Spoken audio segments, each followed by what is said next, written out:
Okay, hey everybody, good morning. I am here to deliver part 2 of Sebastian's talk, if you didn't notice that. This is me, Ben Ford. I work at Puppet for an ungodly amount of time, longer than anybody should ever be at one company. But in my defense, the company changed a lot over the years. It was probably 4 different companies while I was there. I thought it was pretty interesting. But when I started, it was when we were building our first enterprise product, Puppet Enterprise, which went on to be basically our only successful enterprise product. It was open core, took open source Puppet, built a stack around it, and built a whole bunch of stuff on top of it, just like everybody does. We learned a lot. We made a lot of mistakes. Some of them we fixed, some of them we didn't. Here to talk a little bit about that. So I've worn a lot of different hats there. So I know the community, I know the ecosystem pretty in depth. Started out doing professional services, and Puppet did education as part of PS. And I realized we didn't really have an education program, even though we were teaching. So I kind of grumbled to my manager there, and he says, "Oh, it sounds like you volunteered yourself for a job, right?" So then I went on to build the education program at Puppet. So if you've taken a class from Puppet, it was probably a thing that I wrote. So then I moved on. I did community. I did product for a little while. I ran our podcast for a bit, developer relations, that kind of stuff. So I've engaged with a lot of people. I've talked with a lot of people in the community. I know what community members are struggling with, but I also worked with the business, and I understand a lot of the business motivations for some of the decisions that they've made. Can't really fault them for everything, but I highly disagree with a lot of business decisions that many companies in the open source space make. And that's kind of what I'm going to talk about here. If you want to get a hold of me, basically everywhere except for Twitter, because that place is dead to me, that's my handle. I do want to apologize ahead of time. I did the canonical sin of letting time get away from me, and I turned my notes and my outline and my words into slides on the airplane coming here. Bad idea. Don't ever do that. And so I didn't have access to images or anything, so I had to use AI to generate them. So, which is kind of funny. James teased me earlier because I made a joke about being socialist. He says, "You can't be socialist and use AI. That's just stealing somebody's work." Shame. So I've really been involved with community my whole life. I talked about it a little bit just a second ago, but I've run LUGs, Linux users groups. My partner and I helped found a couple of roller derby leagues. I've been building running clubs. I kept our running club alive during pandemic. It's just something that's innate. It's part of me. I like engaging with people. I like understanding what makes people tick. I like doing things to enable people to like help them achieve success on their own. And also, I live in a really cool creative space, place, Portland, Oregon. There's a lot of really cool people there doing really cool things. So we have a museum there called OMSI, or Oregon Museum of Science and Industry. They do a lot of like makerspace kind of events. So you go there and somebody has like built some kind of machine that they 3D printed half of the devices, and I don't know, but like it's got wings or something, or like, how the fuck did you do that? I don't know, but it impresses me.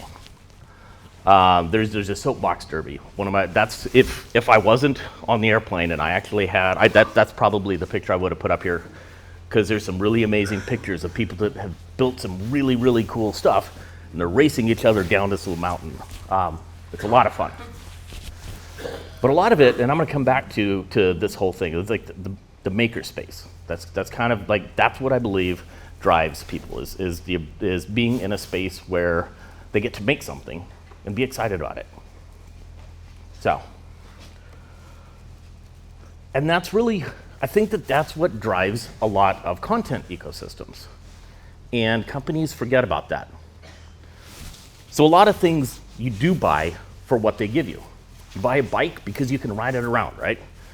You buy a car because you can drive somewhere. The clothes that I'm wearing, it's like I buy them for what they do, to keep me warm. But a lot of things, they don't really have their own intrinsic value.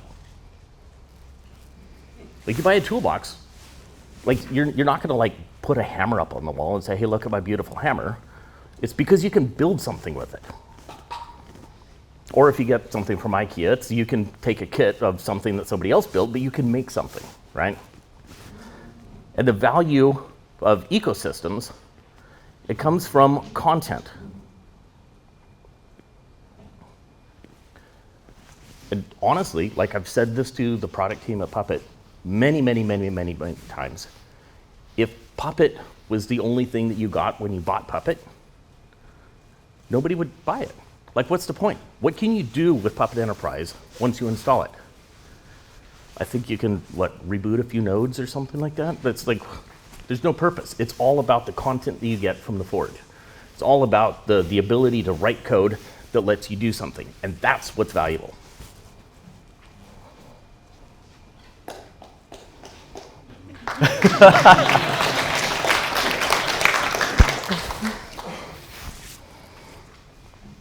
So really, that's it.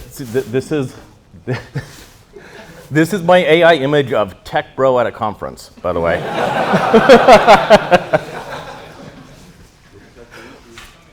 What looks like me? Oh, Louis. I didn't specify that, but you're not wrong. So again, it's like the value of the platform is all about the content. So it doesn't really matter how good of a tool you build if you don't make the ecosystem work. That's why Apple gives away the Xcode. That's why you can get VS Code for free, right? They know that by enabling you to build something, they are making their platform more valuable. And it's not just a tool. It's not just like, hey, here's Xcode. Great, go have fun. It's about cultivating that mentality. It's about cultivating that maker space. Probably why a lot of us are here. It's like, we come here to learn, we come here to share, we come here to get ideas, to get inspired. And that's what you do in an ecosystem. That's how you make an ecosystem valuable. That's how you make it work. The companies that do really understand this concept, they throw vast amounts of money at it. Like, look at reInvent. Like, you know that they spent they build an entire city each year just to support the content ecosystem. But that's another point here. It's like, you all go to conferences. Even when there's a label on the conference, it's not really about that particular platform. WWDC, it's not about Apple. It's about the things you can do with an Apple device. reInvent is not about Amazon. It's the things that you can do with Amazon services. You walk around the space at these conferences, and it's like everybody's excited to tell you about the things that they built using these tools.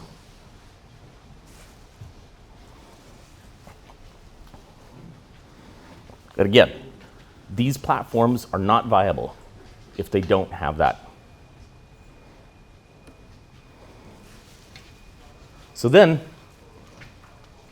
carrying that idea on, in order to be successful, you have to cultivate your ecosystem. Anybody grow things, like a garden, whatnot? And you know that you can't just like dump seeds out on the ground and expect them to do something. You have to cultivate, well, most things. I mean, there are exceptions, weeds, everything. But you have to make sure that you have the right environment. Light, water, right temperature. If it gets too cold, like you put straw or whatever to like keep the plants a little bit warmer. You have to make sure that the ecosystem is right for it to thrive, for it to grow. That same thing applies to community. And when I was running the Puppet community, that's a lot of what I did. I talked to people. I listened to what their pain points were, brought those pain points back, did what we could to alleviate them, to make them better, recognized people for what they did, gave out awards, posted things, did blog posts, talked to other people, and elevated community members, recognized them for what they did. There's a bunch of incentives that go into community, or building stuff, or publishing stuff on the Puppet Forge, or any other space. Obvious one's money. Like, a lot of people like money. That's how you get recognition, but it's really not about the dollars. People like having the autonomy to do stuff. Open Tofu, a lot of the reason why it forked was so that they had the freedom to build what they needed without being shackled by corporate interests. Same thing with what I'm going to talk about today, OpenVox. It's like, technically you can still use Puppet, but you've got to pay for the developer license. If you use more than 25 nodes, you have to sign away your rights, everything. People like being in a space where they're recognized, where they feel like they belong. And they like accomplishing things. That's one of the key indicators of a maker, is like, you like to build stuff. And I suspect that everybody in this room loves building stuff. And even more, you've probably told one of your friends about a project that you did because you like building stuff, you get excited about it, and you like recognition for it. These are all things that go into an ecosystem. So, a bunch of you I've talked to about this know that this is like a company I'm building. I'm no longer at Puppet. We're doing consulting, custom development, we're going to build some things and all of that. But right now is when I was going to tell you about this. Right now is when I was going to talk about the things that we're doing to foster our own community and elevate the ecosystem.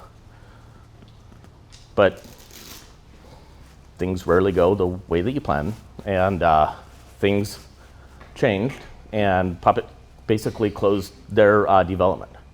So they didn't actually change the license, they just stopped doing public development.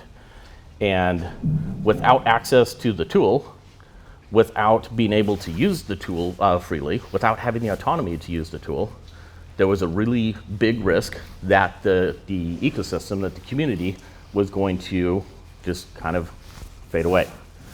Why would somebody build something for an ecosystem that they can't use the tools in? So we basically pivoted our company to keeping this ecosystem alive, because without this ecosystem, we don't have anything either. So the things that they did, they stopped publishing packages, so you can no longer get an open source Puppet package. Like, they're done. I think they stopped in October.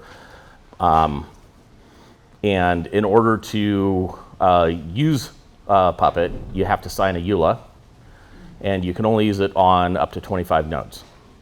And a lot of people think that that's pretty restrictive for a tool that they're contributing to, because in return, they really don't get anything back out of it.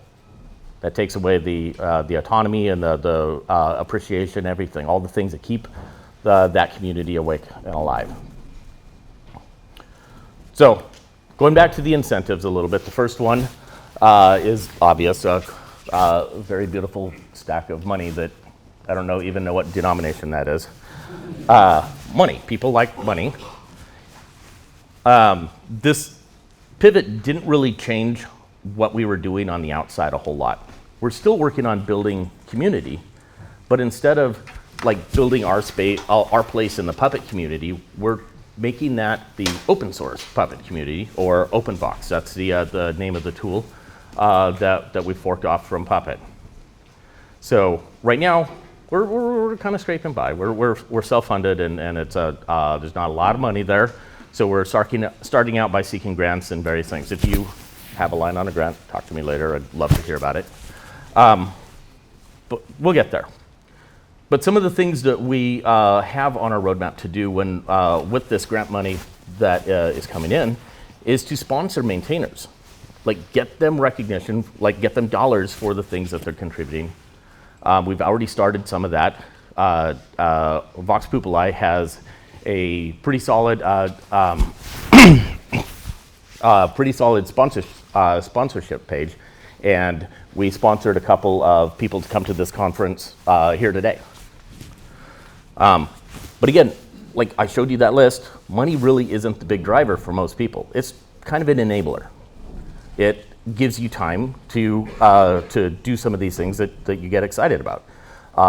Paying to come to this conference, like that wasn't the incentive, it was an enabler for the things that you're excited about.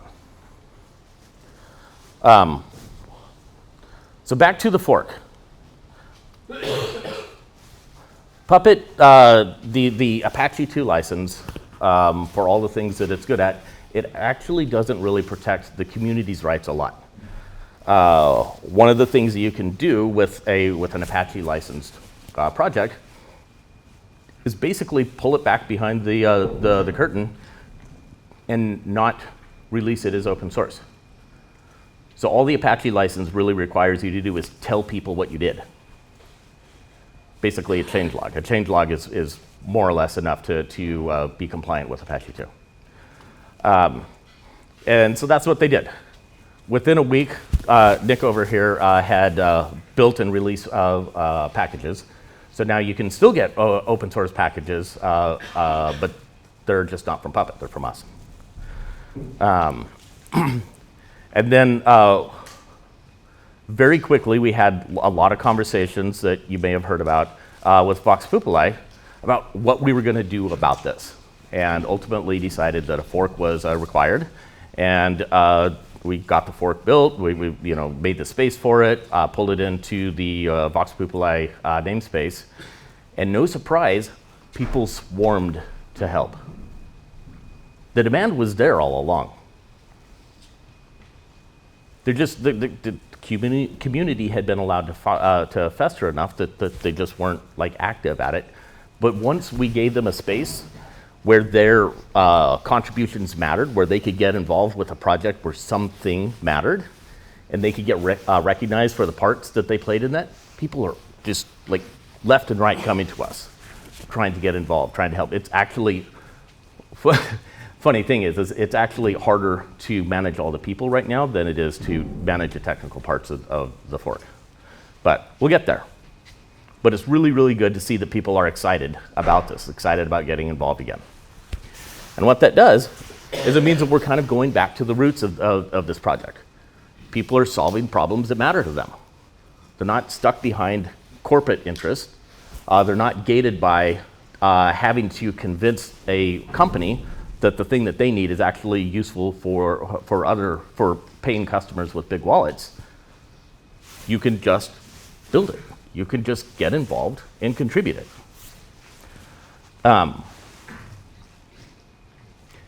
interesting thing there too is that there is an equitable exchange of value.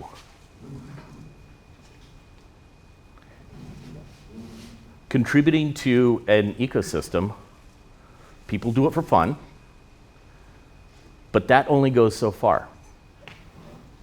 They get something out of it, and once you as a company, or once a company forgets that and forgets that there is an exchange of value, that's when things start going sideways. But like, we know how this works. Like all the things that I just said, I don't think I surprised anybody in this room. You know that this is how it works. The people building these companies, they also know how it works. They're makers themselves. So the thing about open source is that it's really, really easy to get to market really fast. So just like getting involved with a sport or running or something like that, when you are new at it, you get better very quickly. And then after you've been running for 5 years or something, it's like instead of your record time going down by 10 minutes, it goes down by like 10 seconds. Like slower and slower and slower, you're like improving at a slower rate. And open source is a lot like that. When you first get started building something, when you first get started building a company on open source, you go fast. You grab this project, you grab this library, you use it, you build stuff, you go and you go and you go. But over time, that slows down. It gets harder to do this. It gets harder to pull in libraries. It gets harder to contribute back to the communities that you're involved with, because you've got, you know, Jiras, and you've got sprints, and you've got one-on-ones with your managers, and like, your managers aren't paying attention to the communities that you're in. All this process, there's investors to answer to. They're like, where's my returns? I want a unicorn, you know, like 10 times a return.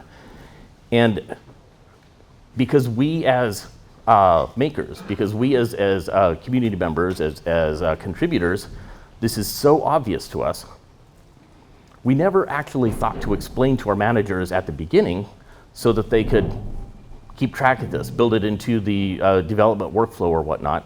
We never ever thought that we would have to explain why it was valuable to be part of the community rather than just take from the community. So as a business grows, what happens is that the business itself loses sight of that value of open source. And then as that happens, the people who care, the people who are like being the sticks in the mud, that are raising their hands and saying, but wait, we need to contribute this back. Or the ones that are holding office hours, or the ones that are contributing to open source projects or what, over time they get tired, they get frustrated, because they are stifled in where they are, and they leave. And what that means is, over time, the company itself, its interest in open source gets diluted.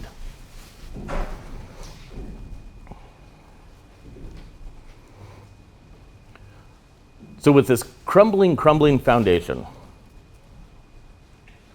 you know what happens? Without a foundation to build your company on, it goes away. And we've seen this. It's like over the years, all of these companies that we've probably forgotten about by this time, who let their ecosystems die, and that meant that they had nothing of value to sell. Because the real value of the product that they were selling was the fact that it enabled an ecosystem that no longer existed. So Nick's going to talk a little bit more about open source. I think tomorrow is when his talk is. And if you ever have a chance to listen to Dotan talk about the dark side of open source, that's a really good talk series too. So if you see him on a schedule, go listen to his talk. But anyways, avoiding this demise means that we have to think about business in a different way. And you won't be surprised that this is basically just rewording the things that I've been saying, is that the value of your product is the ecosystem. So what I like to think is that the ecosystem itself is the product. That is the thing that we want to enable. And the thing that I build, all that is enabler of that value. Regardless of whether it's free, like VS Code or Xcode or whatever, or very expensive, Puppet Enterprise. Those don't matter. They just enable the ecosystem. So, step back, talk about the company. That's our company logo there. The thing that we're building and the fork that we're supporting, working with Vox Populi, it's open source top to bottom, because the product is not the thing that generates value. It's the ecosystem. That's what we're working on. That's what we're focusing on. We're not going to sell access to that thing. We're going to sell solutions. We're going to enable success with the thing that we're selling.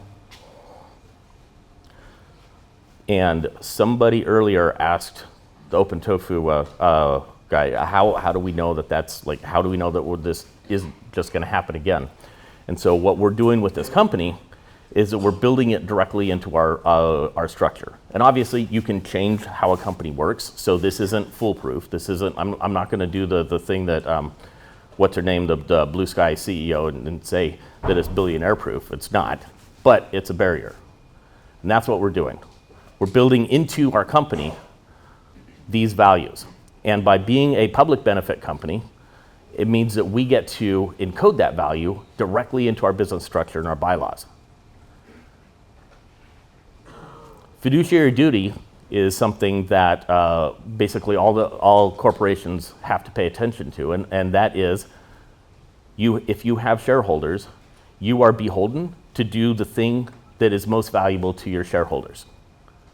But by being a public benefit company, we get to encode community benefit as one of those values, rather than just big fat dollar bills or wallets or whatnot.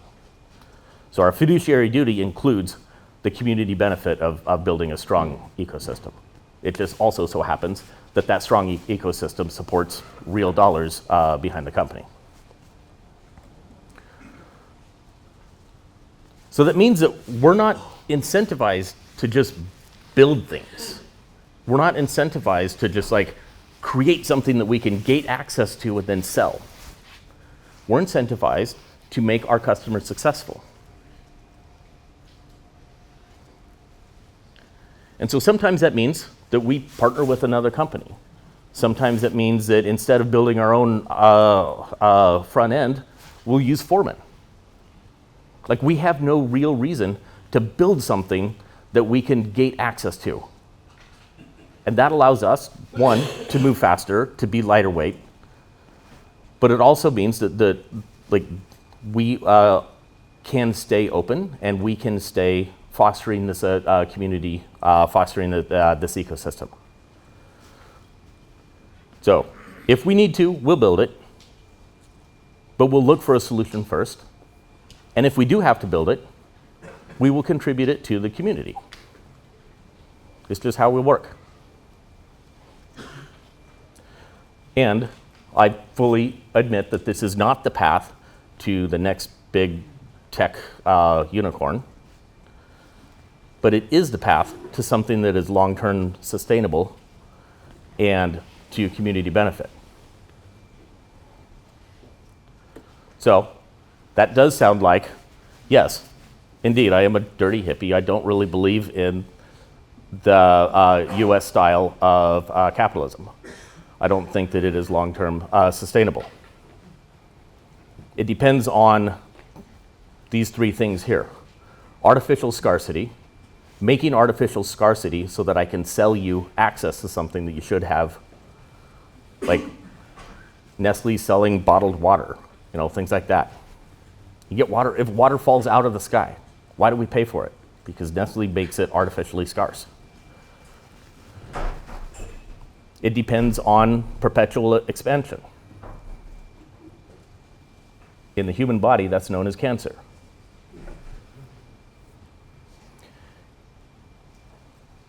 And a lot of capitalists, especially the people in the US, they like to talk about the free market, but it's anything but. It removes access to choice. I just don't think that that's a thing that works. I don't think that that's long-term sustainable. And so what you end up with is just a wasteland of half-built products and community churn as you bounce from project to project as they collapse and fail. So mark your calendars next year where I come back and I tell you how successful it was, and we will find out. But that's really about where I got to. It's like I think that is a good sort of recap. But now I want to have conversations. I have questions. Do you have thoughts about this? Do you have questions about how we're trying to approach this as a company? Do you have questions about what we're doing for the community? Yes. I'll start with Perforce first, because I know you're not speaking on behalf of. Do you know Perforce's plans as it relates to the Forge? The immediate follow-up is, does that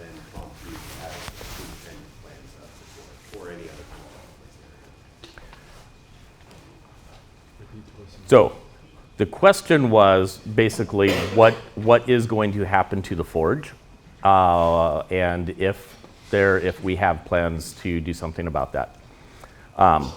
So again, I do not anymore represent Puppet or Perforce, so this is not an official answer to that. But what I know of the plans for the forge is that it is not going away, because they also understand that that's how they distribute modules. That's how they get access to the ecosystem.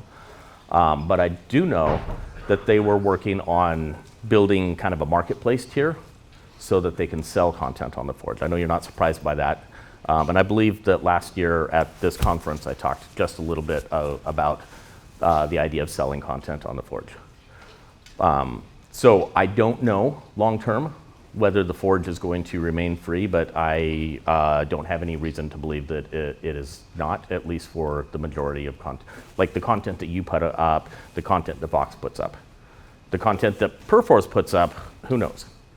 Fair enough. I guess where I was going with that ultimately was, is there a plan outside of the forge to centralize projects for open Vox, whether or not it's the modules that Vox Populi has built historically, or anything that interfaces with it, or will that continue to look the same? So then the question there, and I know Tim has thoughts about that, the question is whether we are going to build something either to replace the forge or reinvent how content is distributed. We have had conversations about that. We have had conversations about standing up in our own version of a forge. I don't necessarily think that that's the most efficient way to get to a solution. Tools like R10K will allow you to pull directly from Git repositories. And what really only the problem there is that dependency resolutions between modules get tricky. But I don't believe that that's an insurmountable problem.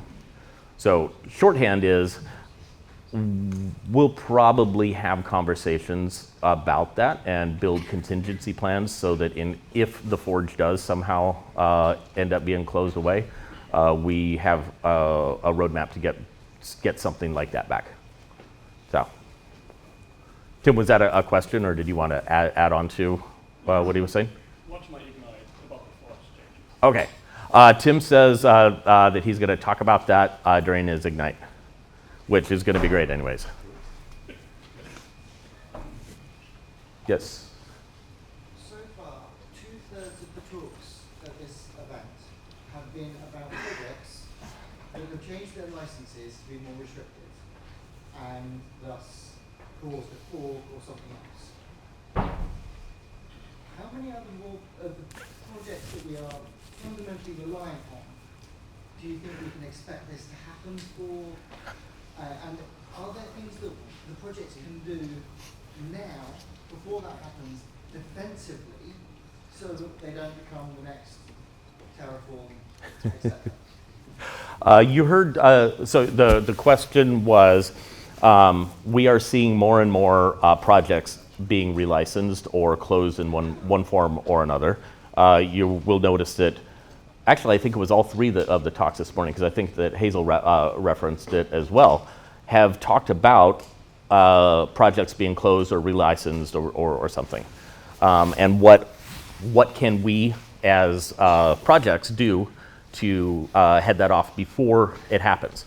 You heard James' question earlier, why aren't you relicensing to GPL or something? And that's an obvious answer, is that if you use something that is more restrictive, if you use a viral license like the GPL, it makes it very difficult for companies to do fucky things with it.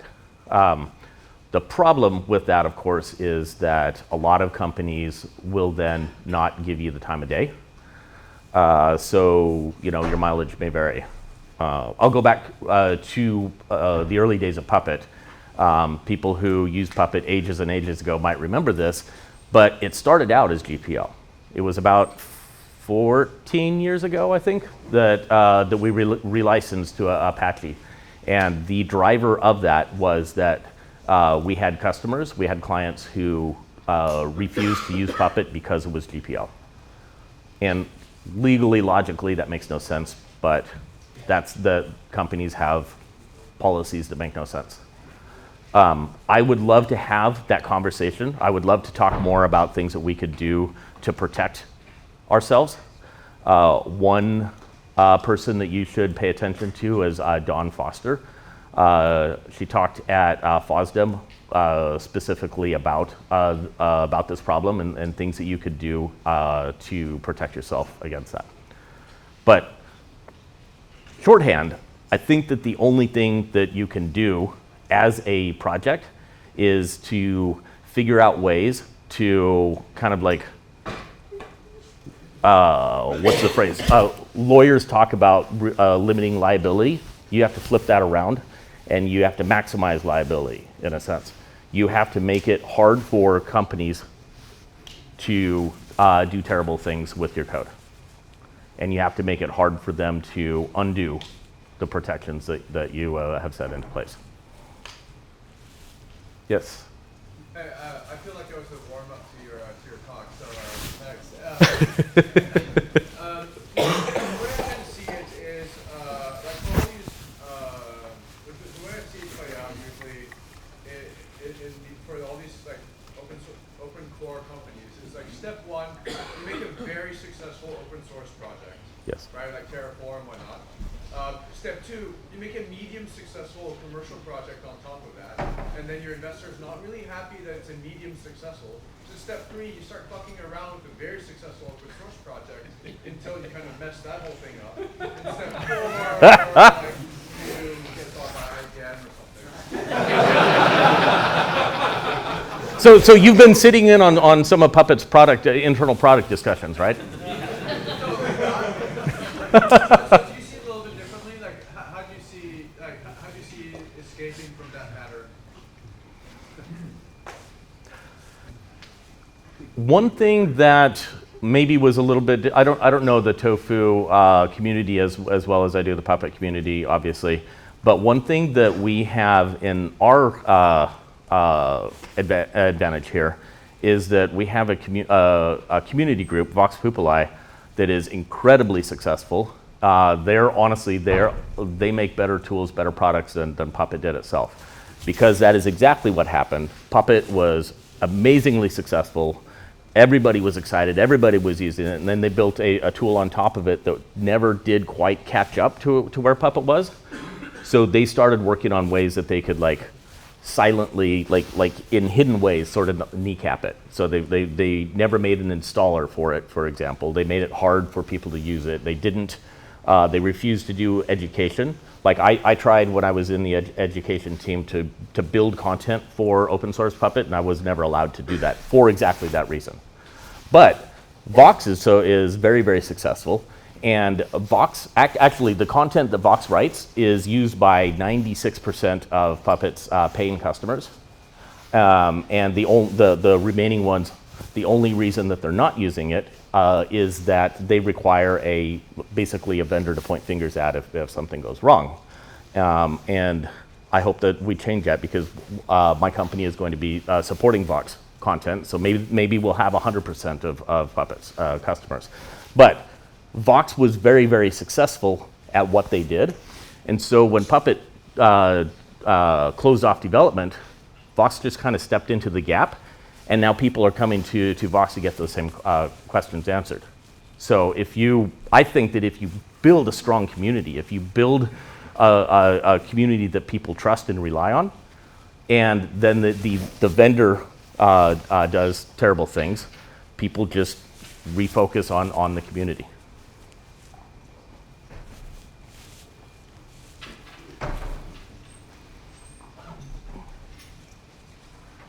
There's an inherent difference in that Puppet was a company trying to monetize open source, which many open source companies does.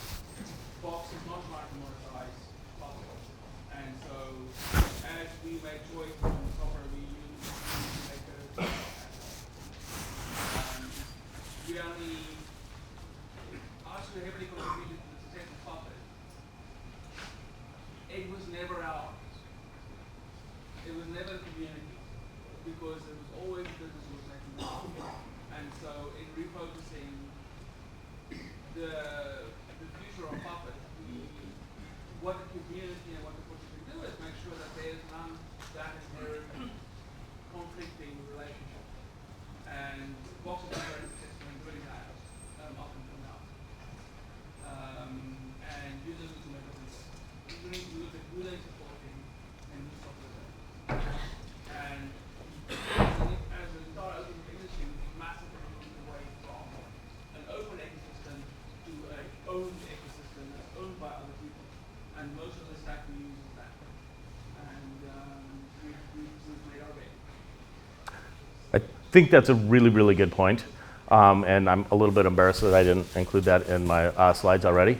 If I summarize what you said, I think it's basically that the company itself, and I suspect this is probably the same with HashiCorp and other companies, the company supporting an open source project, trying to monetize an open source project, they've got difference of values, like they're competing values. Make money, support ecosystem, and to the business people, those are different things. And so there's like a tug of war back and forth of like what do they promote, what do they support, what do they put time into.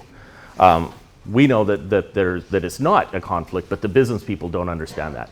And so the reason that Vox is successful is that they don't monetize their content. They just provide solutions. They are building open source solutions that they all contribute to and they all benefit from. But there's no competition with making money. Is that roughly what you're getting at? And that I think us users, we should choose differently who we support. And as users, we have a choice of what we want to support. Willing to support commercial open source. Don't build the community for them. They're just going to take it away. And don't build a community for a company if the company can just, take it away. We like Vox here. If Puppet step aside, if Puppet ceases to exist, Vox still is alive. Like Vox is like they don't rely on Puppet. Yes. Really compelling vision. Thank you. You talked about fiduciary responsibility. Could you share a little more about how you approach the boring stuff like financial reporting to stakeholders in a scenario like this? A public benefit company, at least in Oregon, where we're registered, almost tripped. Public benefit company is required to also provide a report on the things that they have defined as their values. So in your bylaws, you define the things that you want to be your fiduciary duty. And you have to report on that every year. So you have a financial report, but you also have a report of the stuff that you've claimed to be your interest. And anybody who is investing in your company gets to see that. So when just like you were saying, we have a choice of what we want to support. Any investors see that, and they have a choice of whether they want to buy into that vision or not. You also have a responsibility for forward projections. So like, what you expect to do in the year. Like a forward projection of what the community value is going to be? Yeah. It's less well defined because with dollars it's pretty obvious. Like there's standards on what a financial report looks like. There's standards on what you have to report back. But when you do a public benefit, you're making your own rules. So shareholders, people who are wanting to invest, they expect to see like a forward-looking projection, but there's not a standard like the same way that there is for dollars. So there's no real legal requirement, but nobody's going to invest if they don't have an expectation of what's going to happen. So.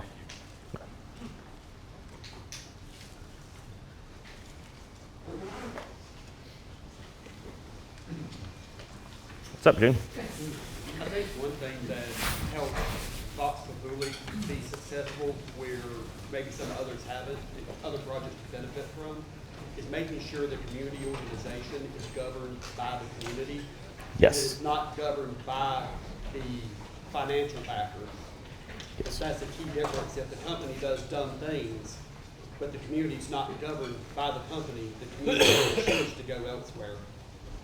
That is a very good point. To recap and to kind of extend, Gene was saying that one of the key reasons for Vox's success is the fact that they were self-governed.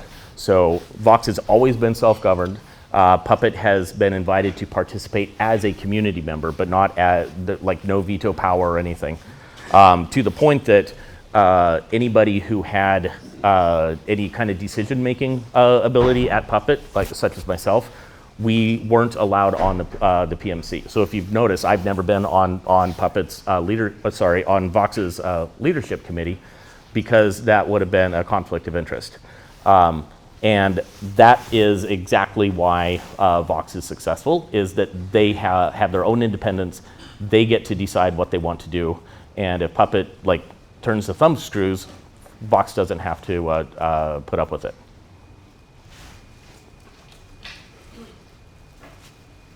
And there we go. Thank you very much. Thank you.